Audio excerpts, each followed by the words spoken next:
今回はこういった卓上集塵機を作っていこうと思います。今回なんでこういうような卓上集塵機を作っていこうかと思ったところはですね、なぜかというと、もともとこういう集塵機を作ろうと思ったんですね。単純にトレーに穴開けて、ファンをくっつけて、ガムテープでベロベロにして、これすごくこれも良くて、こういった感じで使えたり、こういった感じで使えるんですけども、これですと、見栄えがとっても悪いので、こういうガムテープとかですね、どうなのっていうところが、正直あったんですけども、自分が使う分にはこれいいなと思ったんですが、私のこのチャンネルですね、ありがたいことに女性のリスナーさんが約7割いらっしゃって、7割のリスナーさんが見たときに、このちょっと小汚い、ダサい集塵機を誰が作りたいと思うかなと思ったわけなんですね。こういったところも力結構いりますし、ノコギリとかなんかいるんで、どうしようかなと思ったら、ダイソーさんでこの箱が売っていて、この箱がちょうどファンが入るサイズだったんで、これで集塵機作ったら、ちょっとおしゃれに見えてしまえるし、いいんじゃないかなと思って、で、こっちにしました。なので、今回はこれの作り方になります。で、この作り方を見れば、ほぼこの、作り方、応用というか、そのままなんで、わかると思うので、わからないっていうことであれば、またこちらの方のですね、作り方も動画にしていこうと思いますので、コメントいただければと思います。じゃあ、この集塵機作っていこうと思います。まず、集塵機に必要な材料を紹介したいと思います。一つ目はこのファンですね。USB ではなくて、これは電源から取るタイプのやつで、こういうコントローラーがついてるやつです。一応画面にここら辺にどういうものを私が買ったかっていうのを載せてるんですけども、12センチのファンですね。あとこういうものと、あとネジは付属してます。で、ファンを中に埋め込むこういう箱。これダイソーさんで買ってきたんですけども、これはこういうですね、ペーパーボックスっていうものが売られていて、ピンクと黒もあるのでですね、好みで色を選ぶといいと思います。これは掃除用のフィルターですね。掃除機にガチャッと中に突っ込むものなんですけども、このフィルターの部分を使います。これは色紙でですね、これもダイソーさんで売ってるんですけど、こういう色のものをちょっと買ってみました。あとはガムテープ、大きめのナイフ、あとデザインナイフ、コンパス、3.5 ミリぐらいのドリル、あと鉄の定規、ドライバー、ちょっとした櫛、綺麗に仕上げるんでしたら木工用ボンドとアクリル絵の具とそれを塗る筆と、あとクッションゴムですね。ホコリを払うためのこういうブラシですね。あとこういうちょっとしたマスキングテープがあるとおしゃれになると思います。これを使っていきます。まずはじめに作るのはこういう感じのものを作ります。これはどういう風に使うかっていうと、この中にファンをセットして、これをこうくっつけるんですね。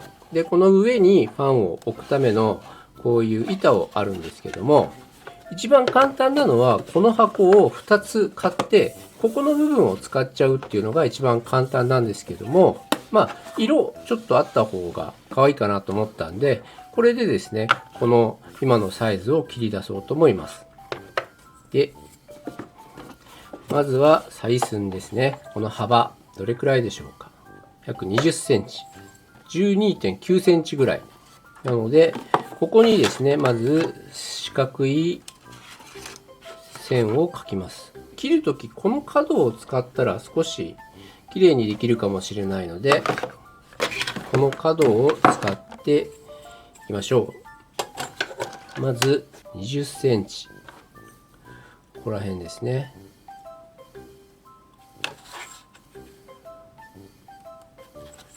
で、これで線を引いて、ターペンの方がやりやすいんで失礼しました。こんな感じで、高さが 12.9 センチ。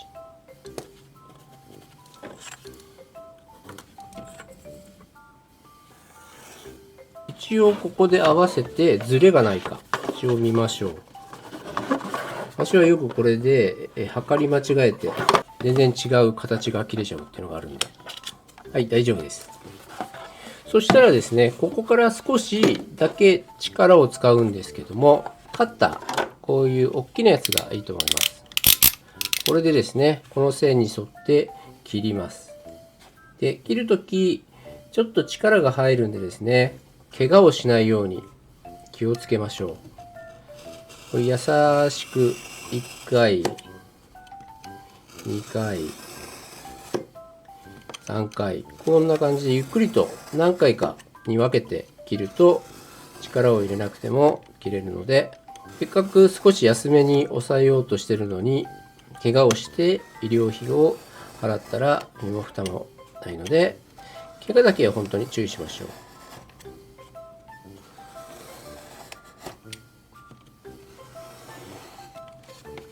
はい、こんな感じで切れました。この縦も切っていきましょう。はい、切れました。これからここに丸い穴を開けていきます。この裏面にですね、こういう四隅の黒い点をつけたいので、これを乗せるんですね。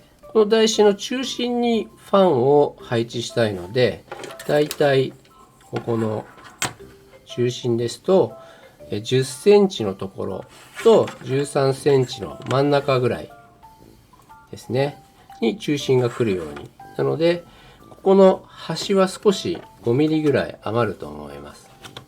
その位置に置いて、こういう竹串でですね、ぐりぐりぐりぐり印をつけます。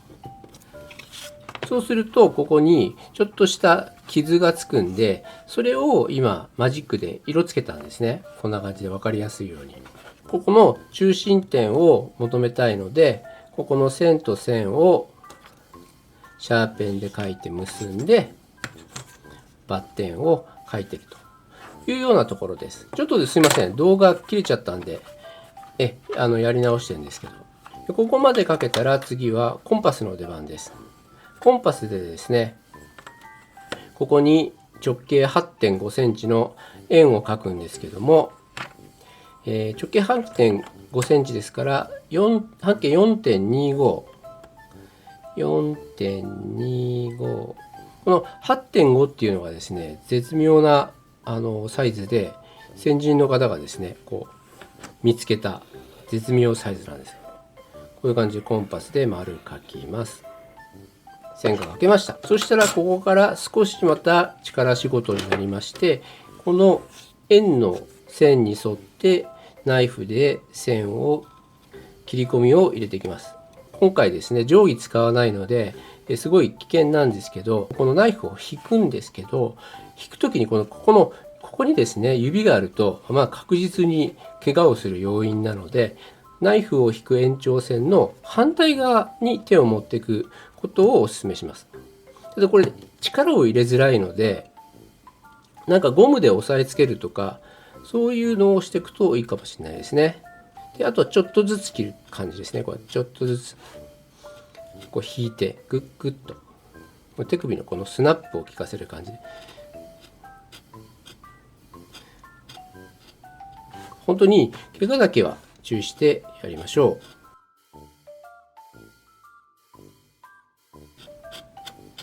はい、一周できました。私でも結構疲れるのでですね、ゆっくり休憩しながらやるといいと思います。男兄弟とかお父さんとかいれば、こういう工作好きならですね、是非お願いしてみるといいかもしれません。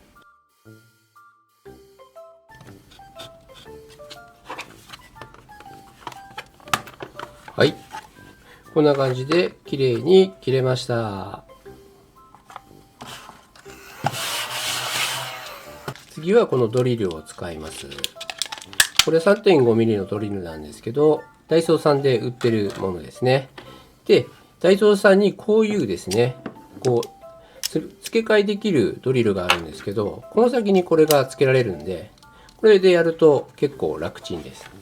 ただここの印のつけたところに穴を4つ開けていきます。ちょっと浮かせるものがあった方がいいんですよね。例えばこういうお皿とか、セットのものだと割れちゃうんで、なんかプラスチックのアクリルのものでもいいですね。で、こうやってグリグリグリっと穴を開けます。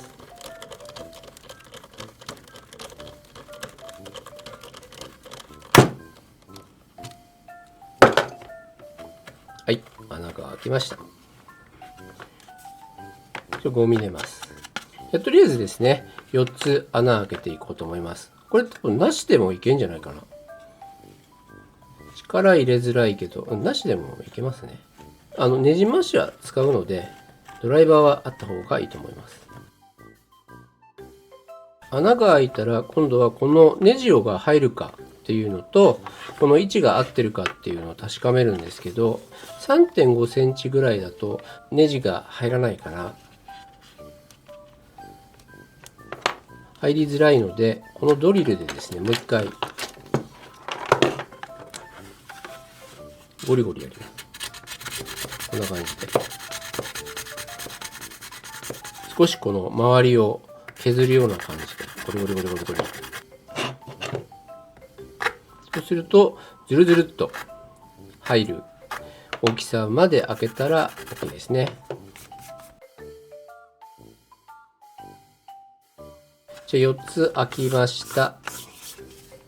こっちですね、ラベルじゃない方、こういうラベルがある方が下になって、この黒い部分が上になるんですけど、これでネジを出してですね、ここに入れてみます。これ全部 4つ入れてみましょう。綺麗に入れば大成功なんですけども、多分ずれてると入らないので、はい、綺麗に入りましたね。で、綺麗に入らない場合はどうすればいいかっていうと、穴を見て、どっちの方向がずれてるかっていうのをこれ見えるので、そしたら例えば、ちょっとこのぐらいずれていたという場合は、このドリルでゴリゴリゴリゴリゴリゴリゴリって削って、穴をこう横まで広げてあげて、もう一回試して、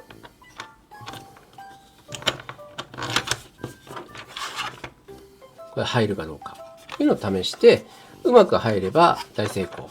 こんな感じですね。次はゴミパックです。ゴミパックはどうするかっていうと、このゴミパックをですね、こうやって貼り付けて、吸い込んだ粉塵をこのゴミパックの中に溜めるんですね。そのためにこのゴミ袋が必要なんですけども、ゴミ袋のこの段ボールの部分はいらないので、これはこうやって剥がしちゃいます。はい。こんな感じで剥がしたので、これはいらないです。ファンを入れる、これ穴を開けなければいけないので、だいたいこの袋の真ん中らへん、さっきみたいに正確にやる必要はないので、こう位置したら、ちょっと書きやすいペンでですね、ここにファンのサイズの線をなぞります。ちょっと見やすいようにずらしてみましょうか。ここにこういう感じ。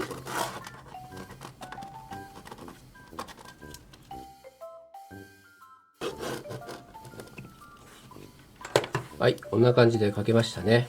そしたら、のりしろみたいな部分を、ここに1センチですね、作るので、適当に1センチ測って、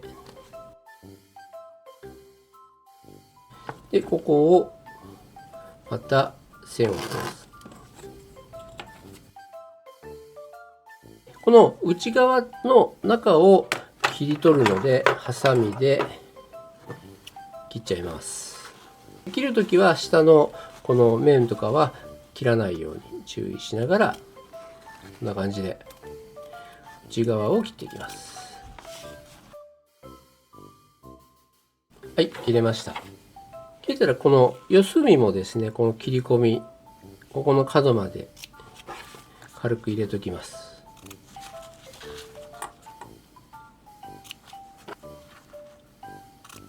はい、できました。そしたら今度ファンをここの中に入れていくんですけども、ここが黒い面が上になります。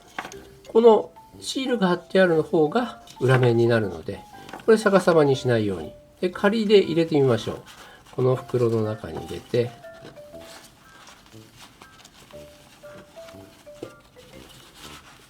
でこののりしろ部分を半分残して、ここにテープを貼っていくんですね。こういう感じで。でこれをやっていくんですけども、その前にですね、もっとちょっと貼りやすいように、この周りに一周ですね、ガムテープを貼っちゃいます。このまま白でいいんですけど、見やすいように灰色を使うんですが、一旦ですね、こういうマット、ちょっとマット必要ですね。マットあった方がいいので、こんな感じで、この線に沿ってですね、一回このガムテープを貼ります。ピッと。で、適当なところで切って、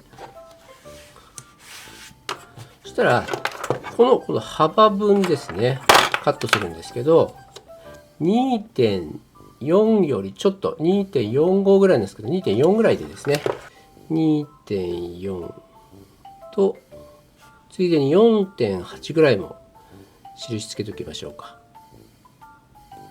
2本作れますよね。下ちょっと見にくいかもしれないので、ここら辺に 2.4 と 4.8、はい。たらここの点と点を結んでナイフで切ります。でここも手切らないように注意ですね。ピーッと。もう一個も切っちゃいましょう。ピッと。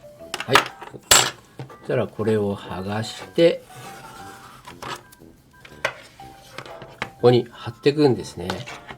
で貼っていくときはこのケーブルがあるこの際から貼っていった方が、綺麗にまとまるので、ここから貼っていきましょう。でこの中心はないので、この端っこに貼っていく感じになります。工作なんでちょっと難しいです。はい。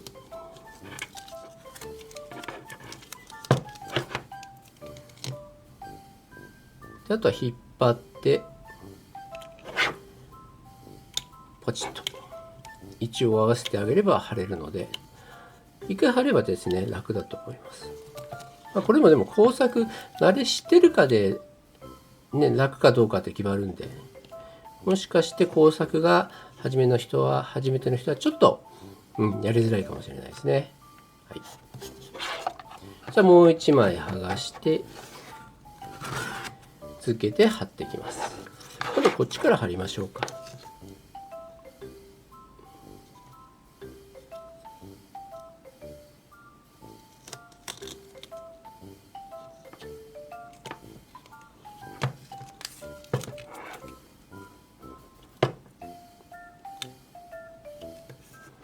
はい。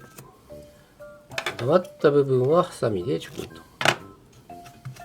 何回かに分けて貼っても大丈夫です。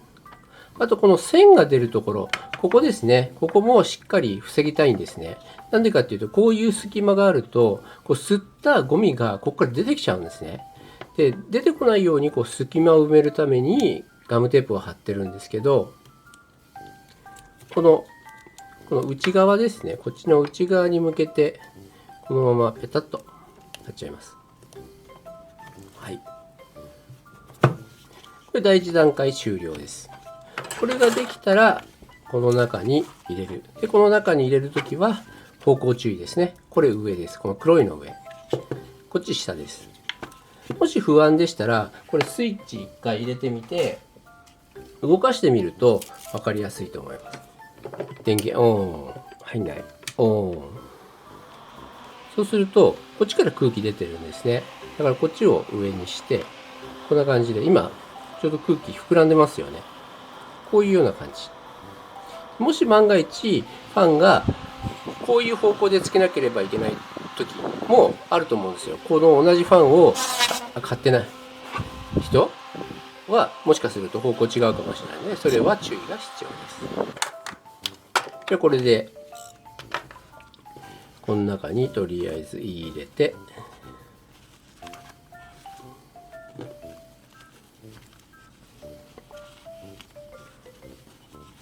はい。で、これですね、この後またガムテープ貼っていくんですけども、セロハンテープとかガムテープ、どっちでもいいんですけども、こういうところを軽くですね、仮止めしておくと、ちょっと作業しやすいです。で、仮止めするときは、この針代、のりしろの部分は半分ぐらい。半分ぐらい。ちょっと見にくいですね。ここ見やすいですね。半分ぐらい。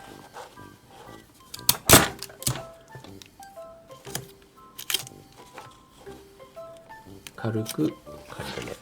器用な人は多分全然こんなことしなくても綺麗にできると思うので、とりあえず私は不器用なんで、これ貼っときます。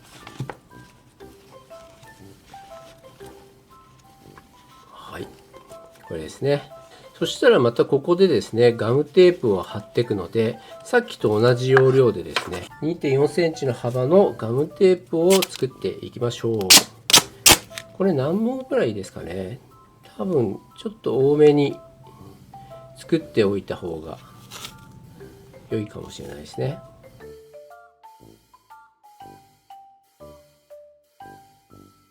切れましたら1枚取って、これ半分くらいにした方が作業しやすいですね。ピンと。次貼る時もここのところからいきましょうか。で、空気が漏れないようにしたいので、ここの角ですね。この角がこうやって隙間空いてると空気出ちゃうので、ちょっと上気味にしましょう。こういう感じで。ちょっと数ミリ上気味。で、これで、ここにガムテープを貼ります。で、ここ、貼るとき、この上と合うように貼りましょう。これあんまり飛び出ちゃうとですね、蓋つけた時に隙間が空いて、そこからまた空気出ちゃうので、空気出てもボンドで留めるからいいんですけど、でこれ仮止めのテープを剥がして、こういうところですね、ちゃんと密着させてガムテープを貼ります。後で空気チェックした時にまたベタベタ貼るんで、あんまりシビアにならなくても大丈夫ですね。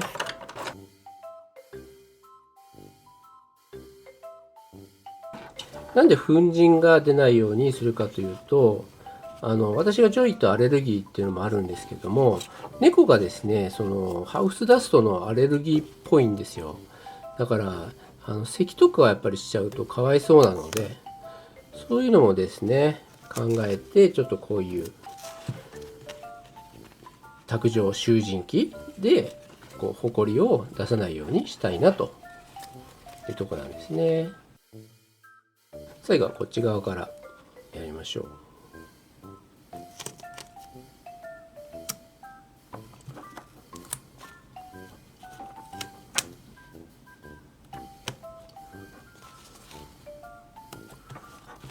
はい、きっちり止まってればですね、これでほとんどゴミが出ない状態なんですけど、こっからですねまだ出てくるんで、ここに少しですねしつこくシールじゃないやガムテープを貼ってきます。ちょっと適当にサイズを切って、これをこう横に伸ばして、この上からペタッと貼る感じ。ここを丸々埋める感じですね。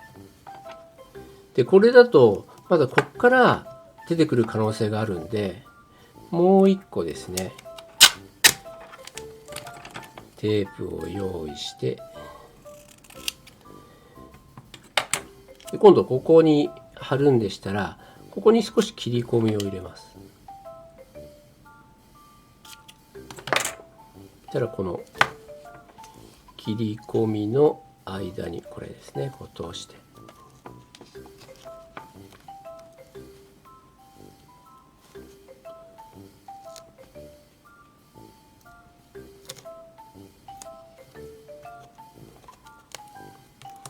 はいはい、とりあえずこんな感じでいいでしょうか。出来上がり。ここから少しですね、力を使う作業があります。何かというと、これをちょっと開けてですね、板をつけて、この中にファンをこうやって入れるんですよ。上はビタッと止めちゃうんで、空気を出す穴をここら辺から開けなければいけないんですね。これがちょっとですね、大変なんですけど、気長にやるといいと思います。そうしたら、ここにですね、また穴を開ける線を描いていくんですけども、どれくらいのサイズかっていうと、大体ですね、こっからここが 1.5 ミリぐらい。1.5 ミリ。1.5 ミリ。こんな感じで、ここに穴をポコリ開けます。じゃあ、測っていきますね。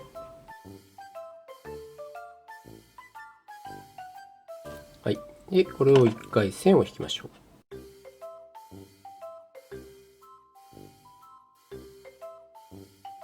はい、引きました。で、この面をカットします。で、ただこの下の面だと、こうやって蓋を開けた状態で作業した場合、埋まってるので空気出ないので、ここのですね、サイドにも穴を開けなければいけないんですね。開けなくてもいいかもしれないですけど、開けた方が空気が出るんで、吸い込みが強いので、私は一応開けました。なのでですね、ここにもですね、穴を開ける、線を描いていこうと思います。サンプルはここが1センチで、通気口、空気を通す穴がここ2センチ開けるので、1センチと3センチのところに、とりあえず軽く線を入れて、カメラ見やすいようにしてるんですごく不吉祥なやり方なんですけど、でこれで線を引いていきます。でここが穴開けるとこですね。これをまた同じようにここの面とここの面にも書いていきます。でここはですね、こうやって作業をするときにここに穴があると自分に風が来てですね、寒いんですよ。だからこっちは開けません。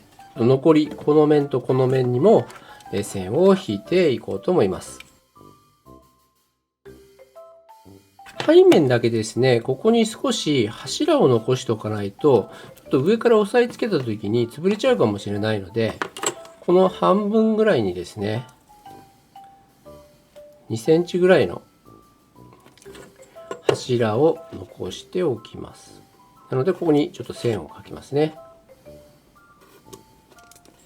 これサンプルですね。こうやって開けたんですけど、角張ってると、ちょっとかっこ悪いかなって思う人は、これをですね、こうやってなぞってあげて、少しカーブさせると、ちょっとなんかですね、事務的な感じじゃなくなると思うので、一応これを頑張っていこうと思います。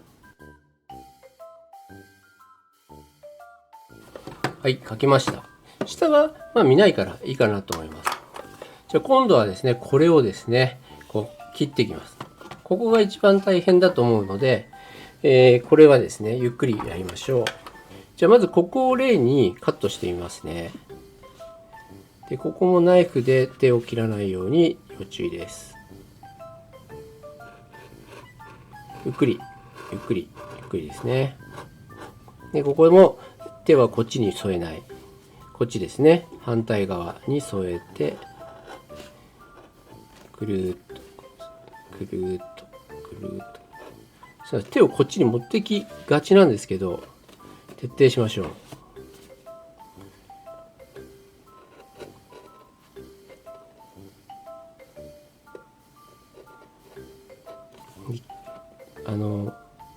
切削用の手袋があって、それでやるとナイフで切ることを防ぐことができるんですけど、それをしてるからっていろいろやっちゃうと、結局手袋してないところを切っちゃう可能性があるので、一応使ってません。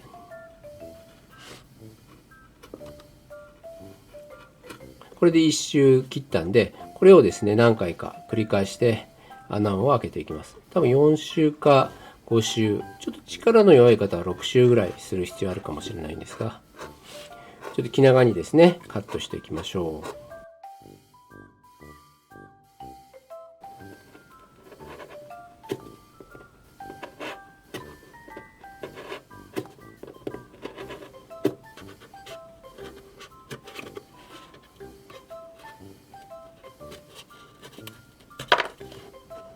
はい、1個開きました。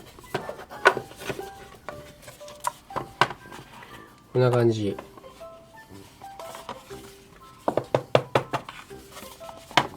ですね。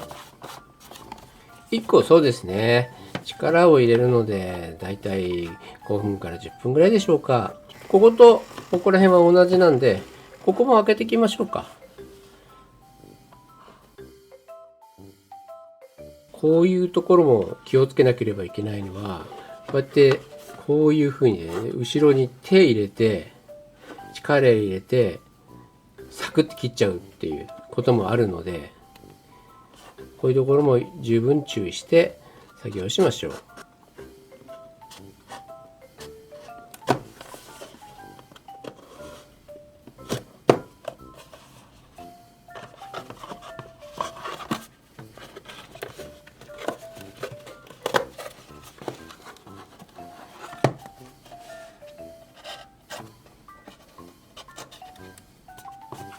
裏面もざっくり開いたんですけど、ここちょっとですね横着して汚くなっちゃったんですが、同じようにここも残り開けていこうと思います。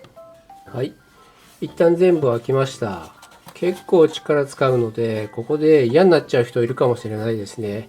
ここまで来ればあとちょっとなんで頑張りましょう。この縁をですね少しきれいにしていこうと思うんですね。後で木工用ボンドと色付けしていくんで、少し綺麗な方がいいかなと思うので、こういう感じで裏からナイフで角をこう切っていく感じでやっていきます。もし面倒くさかったらこういう硬いものでこう端をこすってなだらかにしてあげるだけでもいいかもしれないですね。これはここに蓋の上に乗せるんですけど、こう厚みがあるのでこれそのままだと閉まらないんですよ。ぴったりくっつけると。一旦ですねここを切り離して、この厚みを持たせた分ですねちょっと浮かせて貼り付けるっていうのをやります。ここからこう斜めにザクッと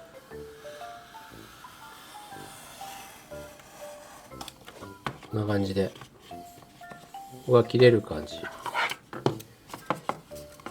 で、ここに余分な紙がちょっとあるんでここも切っちゃいます。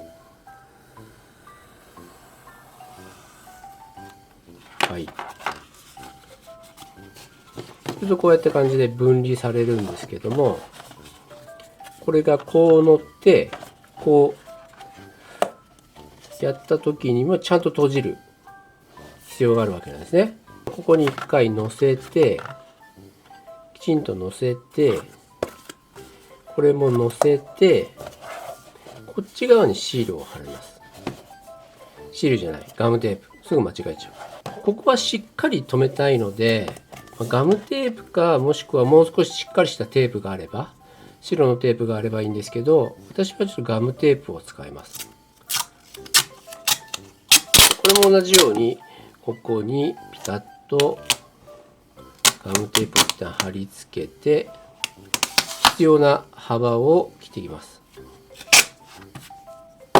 これガムテープということは私の使っている養生テープなんですけど、これですね、だいたい1センチのここ1センチのここ 1.5 ぐらいなんで 2.5 ぐらい、1センチの 1.5、 そうですね 2.5、 ちょうどこれメモリなんで1センチ2センチ5ミリ30、はい、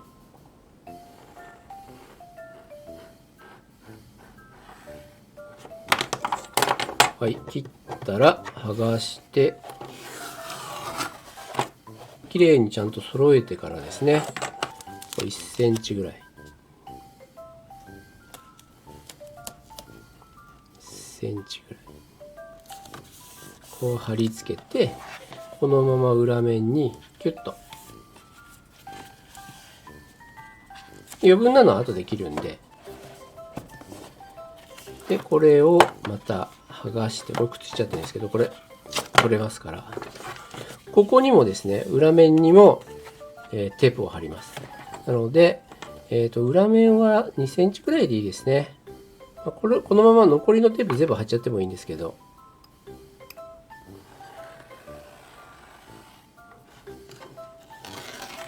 で、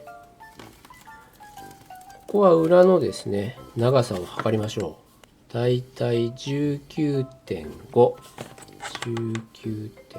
ミリ。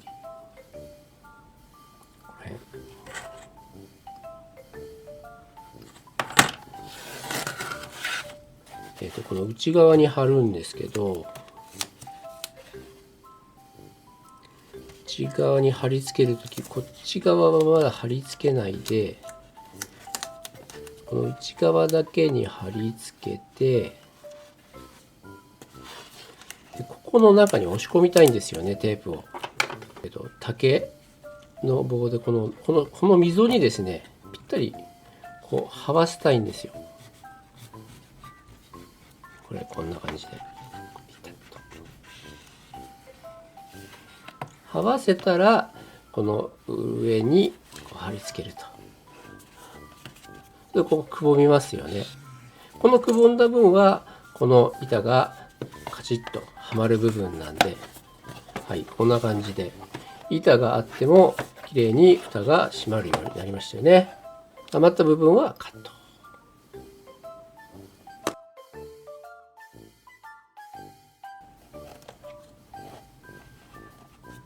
はい、もうそろそろ終盤ですね。次はこれの網と板とファンをこうやってくっつけるんですけども、これくっつけるときにちょっと稚語を作るんですが、これ竹串ですね。竹串じゃなくても何でもいいんですけど、ナットを刺せるぐらいの細さの棒を用意したら、ガムテープをちょっと切って、そうですね、この1センチぐらいのところにナットが飛んじゃった。こうやってぐるぐる巻きにして、こうやってやった時にナットが落ちないぐらいの、この一巻きぐらいでもいいですね。こういう感じの作ります。でなんでこんなのが必要かというと、これネジをですね、通していくんですね、こうやって。でこれ外側の方の穴に。でここの出てきたところにナットをつけるんですけど、袋をくっつけてしまったんで、ナットをこれつけられないんですね。じゃあどうするかっていうと、この先にナットを引っ掛けて、これ持っていくんですよ。ここに通して、よいしょ。今この串の先がここに来てるの分かりますか？ここに。でここにネジの足があるんですよ。でその串のところにナットがあるから、ナットが挟むんですね。ちょっと見えないんですけど、抜けちゃった。抜けても大丈夫。そしたらこのナットの穴をですね、このネジと水平にして、ここでくるくる回してあげると。そうするとナットの穴がこうビンゴってなるときちんとはまるんですね。これをやります。ちょっとですね、いろいろ考えたんですけど、こういう方法しかなくて、この方法をやらないとなると、このガムテープを留める前に一回ネジ止めして、この状態でガムテープを留めるっていう風にやった方がいいかもしれないですね。ただその場合、ここにガムテープ留めるのが結構綺麗に止まんなかったんで、私はこういう方法をしたんですけど、これは多分作る側のことをあまり考えてないやり方ですね。特に今回は女性の方向けなのに、全然この女性のことを考慮しないね。そうなんですよ。すぐ忘れちゃうんですいません。鳥頭なんで。でここまた同じですね。ここにナットがあるんですけど、ナットを穴を見せてぐるぐるぐるぐるっとこう中で探りながらこうやってやる。穴入れる感じ。慣れるとそんなことはないんですけど、これができるメリットっていうのは一つあるんですよね。ないか。ないわ。でもしここでナットをポロッと落としちゃったら、これ逆さまにすればナットしばらくすると出てくるので、でやり直せば大丈夫です。はい、4つついたので、これでですね、ネジ回しで留めていきます。カチッと留めちゃっていいです。ねじ回しで回すとき、ここナットを少し持ってないとくるくる回って止まらないんで、ナットをこうつかめないっていう場合はペンチをちょっとですね拝借して、ペンチでこうナットを挟んで回します。そうするとキツキツになるんで、はい、これをですね4点やっていきます。はい、できました。できたらですね、次木工用ボンドの出番なんですけど、木工用ボンド、一応これも100均で買いました。速乾性なんですけど、本当に速乾性かどうかは分かりません。そしたらですね、ここにビーッと塗っていきます。こっから空気が漏れないように、ちょっとやりすぎたな、これ。ちょっとやりすぎた。これ固まんない。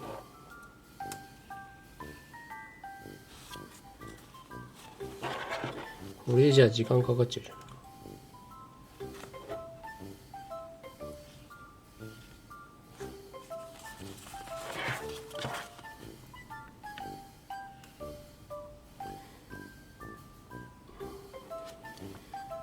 こっからこれ空気が出ないようにするんですね。はみ出たところはティッシュで拭き取っちゃう。最後にここもですね空気が出てくる可能性があるので、ちょっと多めに塗っておきましょう。こっちの内側もですね塗っておきましょう。じゃあこれでですね1日これ乾かします。じゃあ次はですね、今度この蓋のこの切断面、これ汚いので、これをですねきれいに補修しながら色をつけていこうと思います。に必要なのは木工用ボンドとアクリルカラー、これ100均のアクリルカラーの白ですね。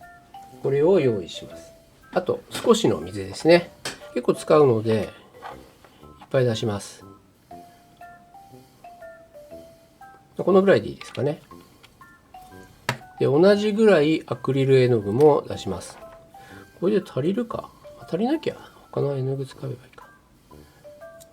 同じぐらい、1対1ぐらいですね。これをちょっと水をですね垂らしながら混ぜていきます。何を作るかというと、絵の具のりみたいな白い色ののり。木工用ボンドって固まると透明になるじゃないですか。でもここの切断面こんな色なんで白にしたいんですよね。でこのアクリル絵の具を使う時に100均のアクリル絵の具は隠蔽力がないので、重ね塗りをしてもですね結構透けちゃうんで、こういう感じでボンドと絵の具を混ぜて濃い絵の具みたいな感じのものを作ってあげます。でこういう筆ですね。これも100均とかであれば100均のもので全然いいんですけど、これをこういうところに塗っていきます。ペタペタペタっと。1回で白くならないので何回か塗り重ねていくんで、1回目は白くなくて大丈夫です。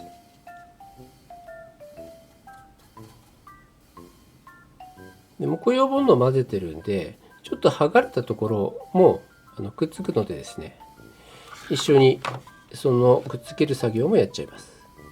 この表面がアイボリーなんですけど、ちょっとね色違うので、を合わせたいとかですね、色変えたいとかっていう場合はいろんな他の色を使うといいかもしれないですね。はい、とりあえず一周しました。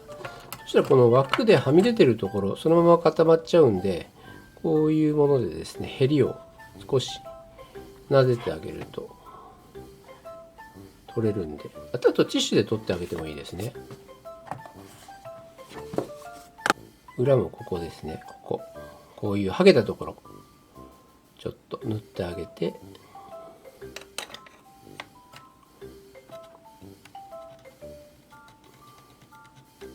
止めると。これを全部にやっていきます。で、1回、さっきも言ったように、1回じゃ綺麗にならないので、何回か、2回か3回に分けて塗ってあげると綺麗になります。はい、全体的に塗れました。3度塗りか4度塗りぐらいしてます。ちょっと指先でですね、やっちゃったんで汚いんですけど、指先でやらなくても、ティッシュで拭ってあげれば結構綺麗にできると思います。はい、これで、しばらく時間ぐらいですかね、乾燥させます。乾燥させて1日経ったんですが、ここのボンドですね、きっちり乾燥してるようです。こういった絵の具もきちんと乾いてます。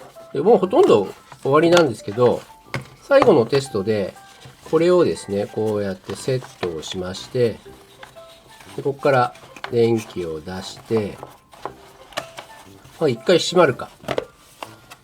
あ、そうか、これの部分の墨があるから閉まらないか。最後で閉まった。ここの部分、ガムテープを貼り直しをしようと思います。一回剥がしますね。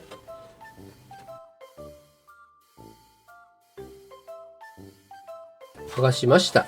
そしたら今度はですね、もう一回貼り直しなので、これを入れて厚み測って、このくらいですね。結構開いちゃいますね。これですからだいたい1センチと、そうですね、2センチぐらい、またガムテープを3センチぐらい切ってですね、これを貼っていこうと思います。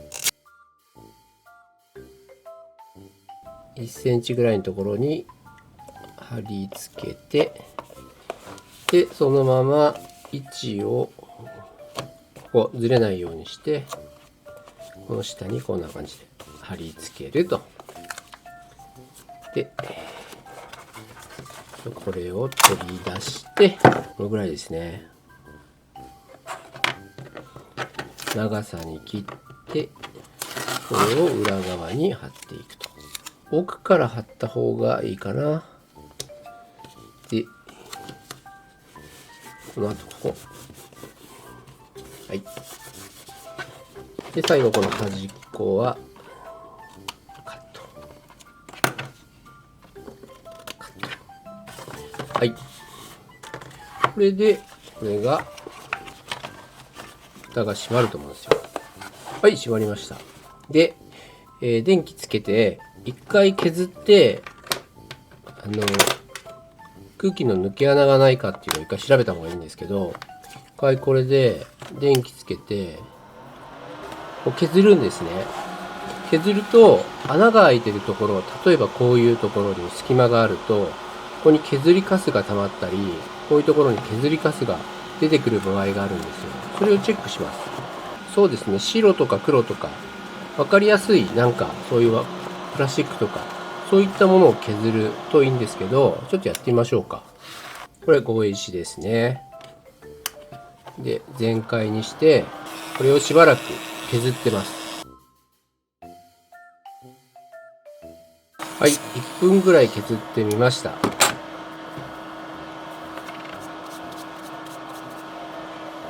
止めて、これでこう見るんですね。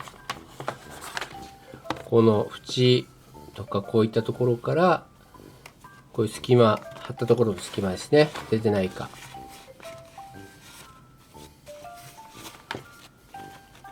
ここ固まってないですね。まあいいか。私何回かやってるんで、ちょっと慣れちゃってるっていうのもあるんで、隙間結構綺麗に埋まってるんですけど、大抵出てくるとしたらここら辺とか、そうですね、ここの角、こういったところからゴミが出てくるんで、そこをこういうガムテープまた使って、こういう感じでベタッと補強してってあげると、その穴の開いているであろうところを塞いで、再度テストします。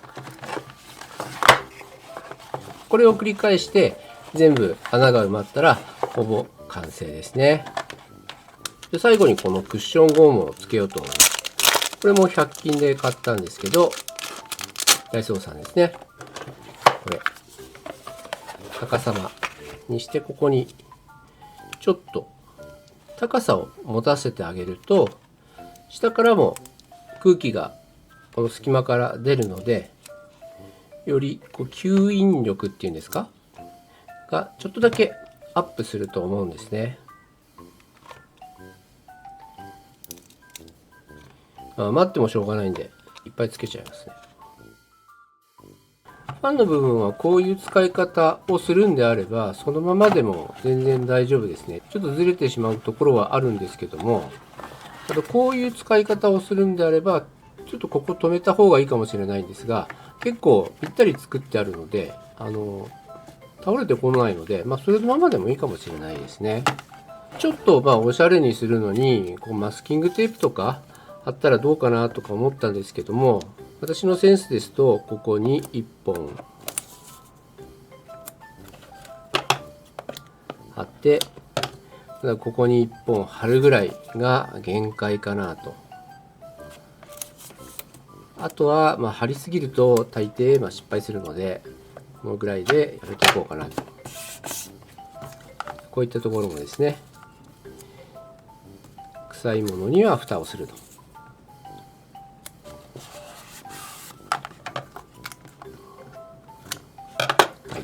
今100均ですと推しのうちわを作るのにこういう結構ド派手なシールが売ってるんで、それだったら剥がれないと思いますから、そういうのを活用するのもいいと思います。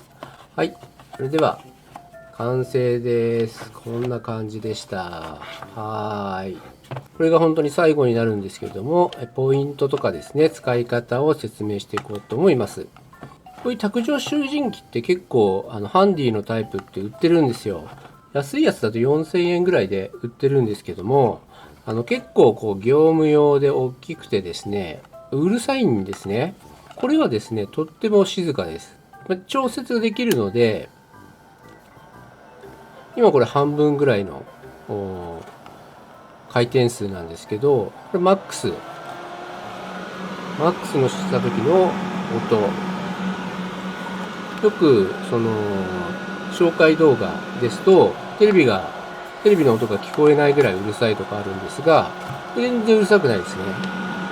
パソコンがちょっと排熱頑張ってるなっていうぐらいの音なので、夜とかでも全然使えると思います。ただ真後ろに人が寝てると多分削ったりする音がこう聞こえるので、あんまり夜とか真夜中とかには向いてないかもしれないんですけど、その場合はこういう感じで風量を、これ聞こえます？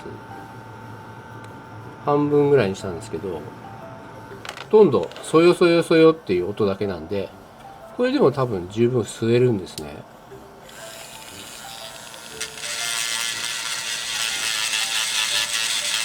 粉塵が吸ってるのが見えるかちょっとやってみますけど、映ってる？